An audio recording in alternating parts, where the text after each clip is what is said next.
Hai, saya Clara. Halo, saya Natasha. Halo, saya Rubina.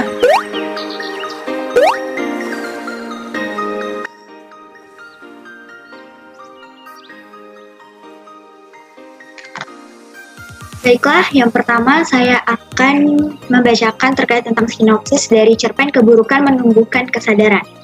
Semasa sekolah, Frezan Ahmad adalah anak yang suka ikut tawuran, merokok, dan minum minuman keras. Frezan juga anak yang suka membentak kedua orang tuanya, bahkan tak jarang Frezan juga suka melontarkan kata-kata kasar. Akan tetapi, kedua orang tua Frezan adalah orang yang sabar. Bahkan kedua orang tuanya sering merasa sedih dan bersalah karena tidak dapat mendidik anaknya dengan baik.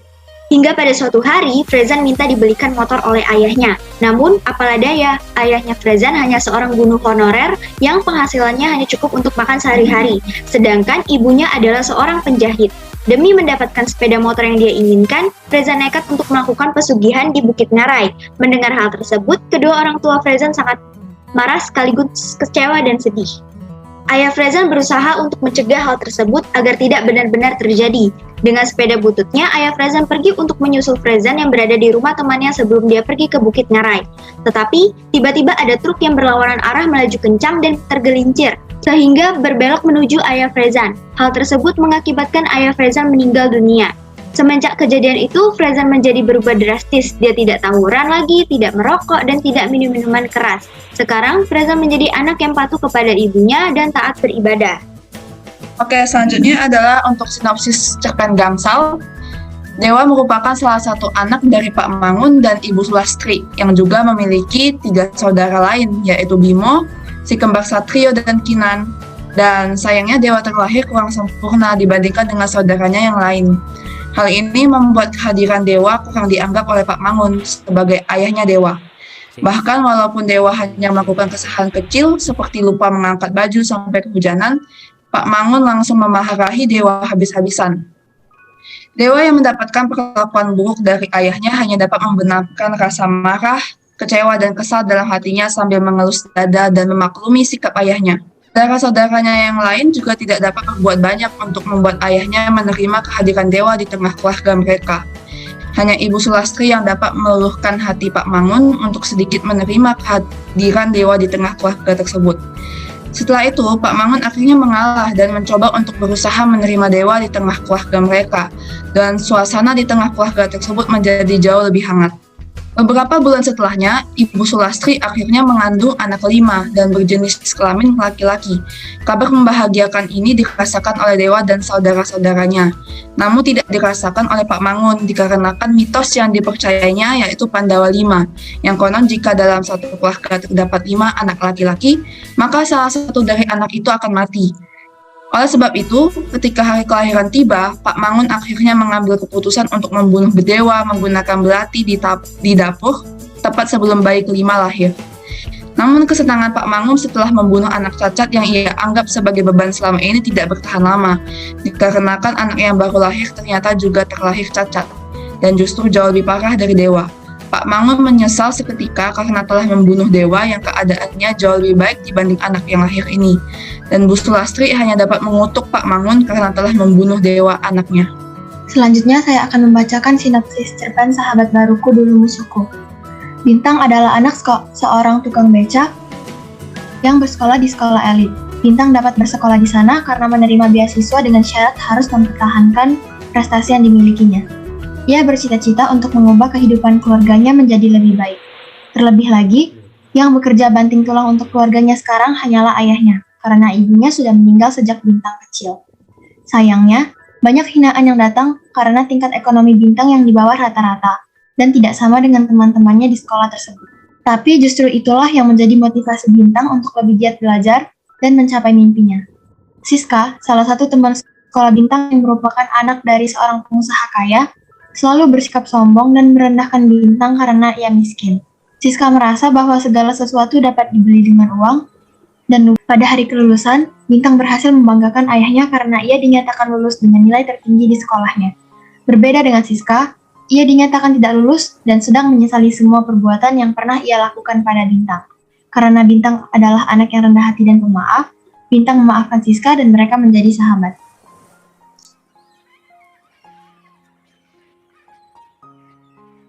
Selanjutnya, saya akan membahas terkait tentang ketersediaan unsur pembangun cerpen. Unsur pembangun cerpen yang saya akan bahas pertama kali yaitu tokoh dari cerpen Keburukan Menumbuhkan Kesadaran, karya Nur Thoyyib Majid. Tokoh yang pertama adalah Frezan Ahmad, karakternya berandalan, tidak sopan kepada orang tua, suka berbicara kasar, besar kepala, dan juga ceroboh. Bukti kalimatnya bisa dilihat di layar.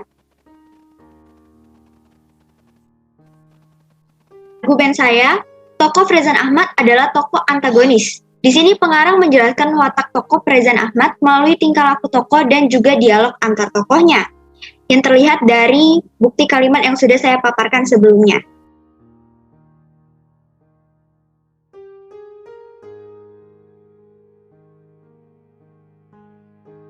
Tokoh kedua adalah Ana, yaitu sebagai ibu Frezan Ahmad.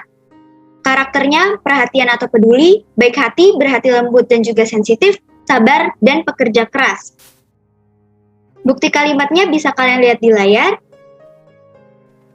Argumen saya yaitu tokoh Ana adalah tokoh yang protagonis. Di sini pengarang menjelaskan watak tokoh Ana melalui tingkah laku tokoh dan dialog antar tokohnya. Tokoh yang ketiga adalah Harun, yaitu sebagai ayah Frezan Ahmad. Karakternya sabar, pekerja keras, serba salah, dan rela berkorban. Bukti kalimatnya bisa kalian lihat sendiri di layar.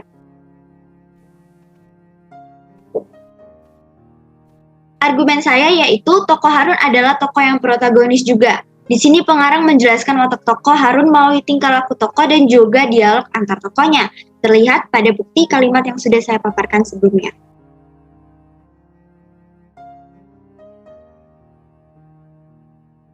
Unsur pembangun cerita yang kedua yaitu latar. Yang pertama ada latar waktu, yaitu pagi hari dan juga malam hari.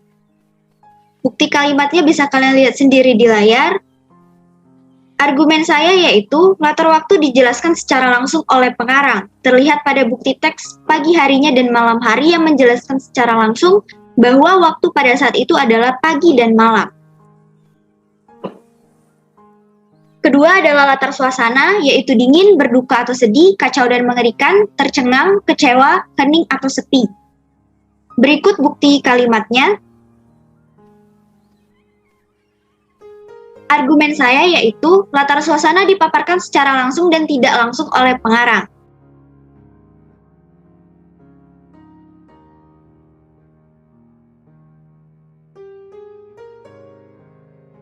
Yang ketiga adalah latar tempat, yaitu rumah Frezan, jalan raya, sawah, dan juga kamar tidur Frezan. Berikut bukti kalimatnya. Argumen saya yaitu penggambaran latar tempat di dalam cerpen ini dijelaskan secara langsung melalui narasi cerita dan juga tingkah laku tokoh.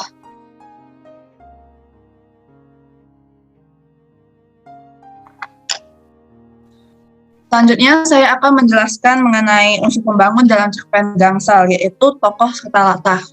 Jadi tokoh pertama kita di sini di dalam cerita itu ada tokoh Pak Mangun.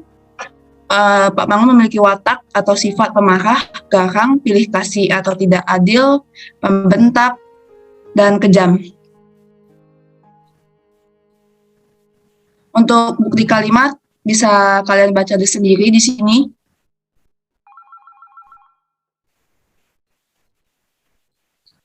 Untuk argumen saya, dalam segi penokohan, pengarang menjelaskan sifat para tokoh lewat tingkah laku para tokoh, kalimat-kalimat yang diucapkan para tokoh. Tokoh kedua adalah Dewa. Dewa memiliki sifat atau watak penakut, sabar, serta pelupah.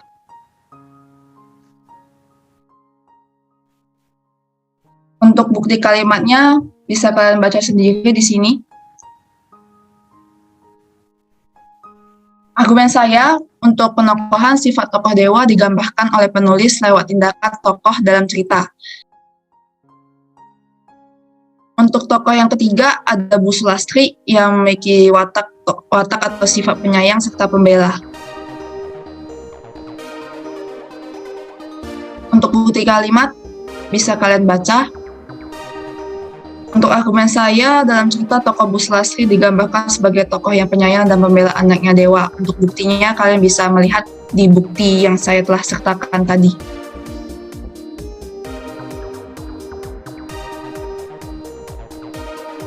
Tokoh selanjutnya adalah Bimo yang memiliki watak perhatian serta bijak.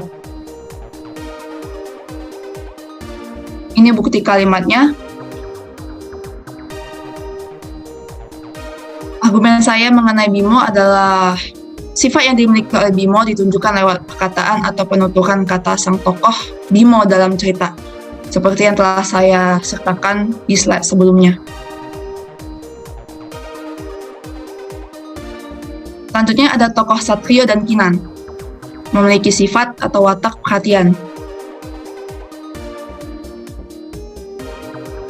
Ini bukti kalimatnya. Untuk argumen, sifat tokoh Satrio dan Kinan digambarkan lewat tutur kata yang mereka ucapkan dalam cerita. Dan Satrio dan Kinan memiliki sifat perhatian terhadap dewa kakak mereka, terbukti dari kalimat-kalimat yang mereka ucapkan di bukti sebelumnya.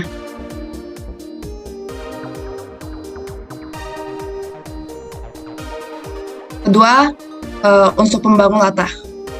Pertama adalah latar waktu, yaitu menjelang petang, malam hari, serta siang hari. Di kalimat bisa kalian baca. Argumen dalam cerpen latar waktu yang dapat kita dapatkan meliputi menjelang petang, malam hari, serta siang hari seperti bukti sebelumnya.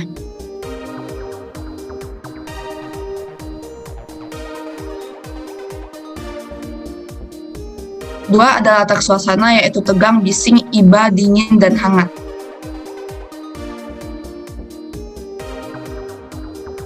Ini bukti kalimatnya.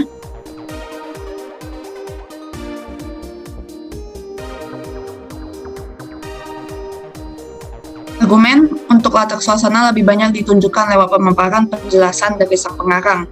Pemaparan dilakukan secara langsung maupun tidak langsung.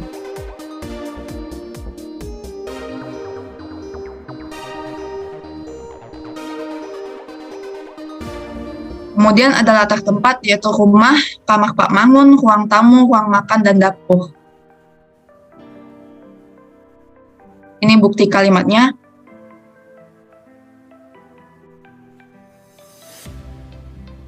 Argumen untuk semua latar tempat dalam cerpen sebenarnya terjadi di dalam rumah, namun di ruangan yang berbeda-beda. Seperti yang saya sampaikan di bukti slide sebelumnya.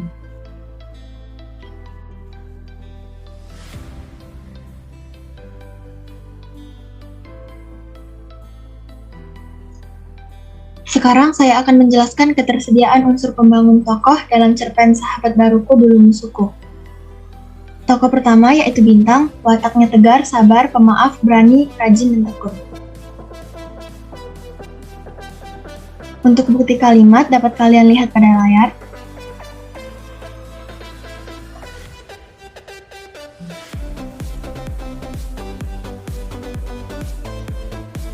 Pada cerpen tersebut, pengarang menjelaskan watak Bintang melalui tingkah laku dan dialog yang diucapkan.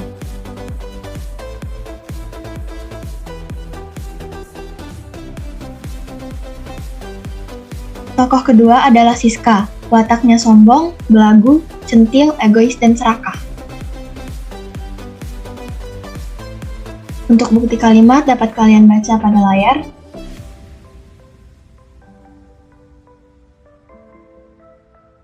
Argumen saya mengenai cerpen tersebut adalah sifat sombong Siska dapat dilihat pertama pada saat ia berkata bahwa sekolah tersebut hanyalah untuk orang kalangan elit, seperti dirinya, bukan untuk Bintang.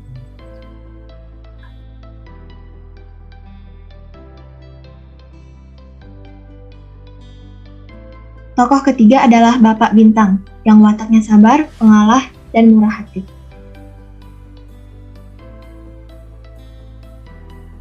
Bukti kalimatnya dapat dibaca pada layar.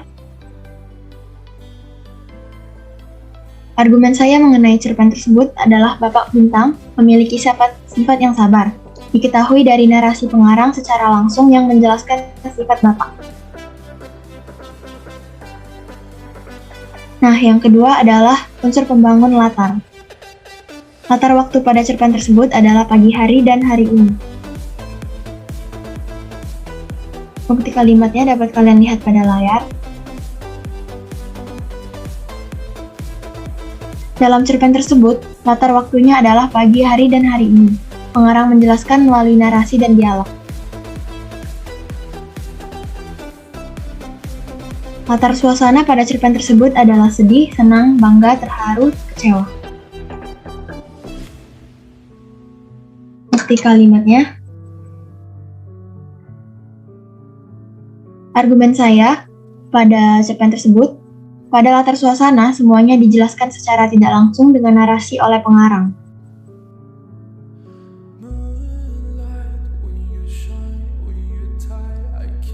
Dan terakhir ada latar tempat, yaitu sekolah dan tempat parkir. Bukti kalimatnya dapat dilihat di layar. Argumen saya mengenai cerpen tersebut adalah latar tempat yang terjadi pada cerpen tersebut terjadi di tempat yang sama, namun area yang berbeda.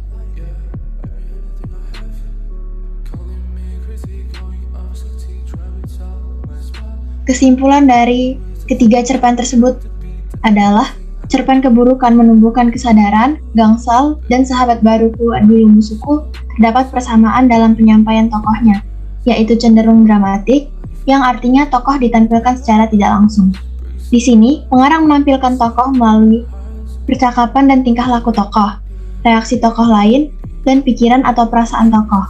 Lalu juga terdapat persamaan dalam penyampaian cerita, yaitu cenderung menggunakan dialog antar tokoh. Ketiga cerpen tersebut memiliki perbedaan pada sudut pandang. Pada cerpen keburukan menumbuhkan kesadaran dan gangsal, menggunakan sudut pandang orang ketiga yang terlihat pada penggunaan kata ganti orang ketiga yaitu nama orang dan dia atau ia. Sedangkan pada cerpen sahabat baruku dulu musuhku menggunakan sudut pandang orang pertama, yaitu aku.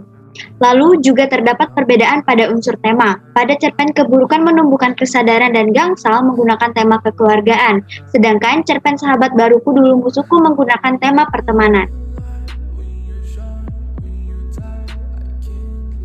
Selain itu juga terdapat perbedaan alur. Pada cerpen keburukan menumbuhkan kesadaran dan sahabat baruku dulu musuhku menggunakan alur campuran atau maju, mundur, maju. Karena pada awal cerita menceritakan peristiwa awal, lalu berlanjut ke peristiwa kilas balik atau flashback. Kemudian dilanjutkan lagi dengan peristiwa masa depan.